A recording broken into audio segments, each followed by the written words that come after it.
പാകിസ്ഥാന്റെ പ്രകോപനത്തിന് മറുപടി കിടിലൻ സ്നൈപ്പറുകൾ. കഴിഞ്ഞ ദിവസങ്ങളിൽ ഇതാണ് ഇന്ത്യൻ സൈന്യത്തിന്റെ ശക്തമായ തിരിച്ചടിയായത്. ഇന്ത്യയുടെ സുരക്ഷയ്ക്കായുള്ള പിനാക ഗൈഡഡ് മിസൈൽ പരീക്ഷണം കൂടി വിജയകരമായതോടെ ഇന്ത്യ തകർക്കുകയാണ്. പാക് പ്രകോപനത്തിന് സ്നൈപ്പർ കൊണ്ട് മറുപടി കൊടുക്കുകയാണ് ഇന്ത്യൻ സൈന്യം. പുൽവാമ ആക്രമണത്തിന് ശേഷം തുടർച്ചയായി പ്രകോപനം തുടരുന്ന പാക് സൈന്യത്തിനെതിരെ ഉപയോഗിക്കാൻ 2 സ്നൈപ്പർ തോക്കുകളാണ് ഇന്ത്യൻ സൈന്യം വാങ്ങിയിട്ടുള്ളത്. ഇറ്റാലിയൻ കമ്പനിയായ ബെറേറ്റയുടെയും ഫിൻലൻഡ് കമ്പനിയായ ലാബ മാഗ്നത്തിന്റെയും തോക്കുകളാണ് ഇന്ത്യൻ സൈന്യം നിലവിൽ വാങ്ങിയിട്ടുള്ളത്. സൈന്യത്തിന്റെ നോർത്തേൺ കമാൻഡ് നേരിട്ടാണ് തോക്ക് വാങ്ങിയത്. കമാൻഡിംഗ് ചീഫിന് ചെലവാക്കാൻ അനുവദനീയമായ തുക ഉപയോഗിച്ചാണ് സ്നൈപ്പറുകൾ വാങ്ങിയിട്ടുള്ളത്. ഇന്ത്യൻ സൈനികർക്കെതിരെ പാകിസ്ഥാൻ സ്നൈപ്പറുകൾ ഉപയോഗിക്കുന്നതായി ആരോപണം ഉയർന്നിരുന്നു. ഇതിന് ശക്തമായ തിരിച്ചടി നൽകാൻ കൂടിയാണ് സ്നൈപ്പർ ഇന്ത്യൻ ആക്രമണത്തിൽ ഉൾപ്പെടുത്തിയിരിക്കുന്നത്. ഇതിൽ പേടിച്ചിരിക്കുകയാണ് പാകിസ്ഥാൻ എന്നാണ് സൂചനകൾ.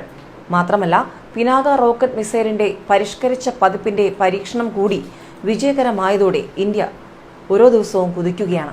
പൊക്രാനിൽ നിന്നായിരുന്നു പരീക്ഷണം. മാർച്ച് 11-ന് ആദ്യ 2 വട്ട പരീക്ഷണങ്ങൾ പൂർത്തിയാക്കി. മാർച്ച് 12-ന് 3ാമത്തെ പരീക്ഷണവും വിജയമായതോടെ ഇന്ത്യ കുതിക്കുകയാണ്. പിനാകയുടെ പരിഷ്കരിച്ച പതിപ്പായ പിനാക ഗൈഡഡിന്റെ പരീക്ഷണമാണ് നടന്നത്. സഞ്ചാരമാർഗം നിരീക്ഷിക്കാനും നിയന്ത്രിക്കാനും സാധിക്കുന്ന രീതിയിലാണ് പരിഷ്കരിച്ച റോക്കറ്റിന്റെ പ്രവർത്തനം. മാത്രമല്ല, റോക്കറ്റിന്റെ ദൂരപരിധി 70 കിലോമീറ്ററായി വർദ്ധിപ്പിച്ചിട്ടുമുണ്ട്.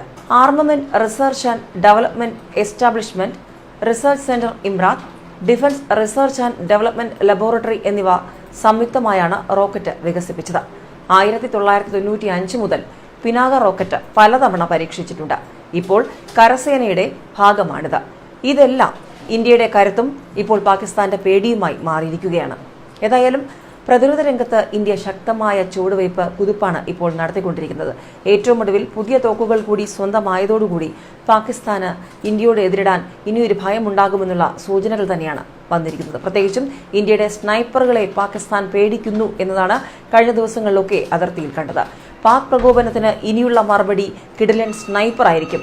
അതുതന്നെയായിരിക്കും ഇന്ത്യ ഇനി പാകിസ്ഥാന് മുന്നിൽ ഉയർത്തുന്നത്.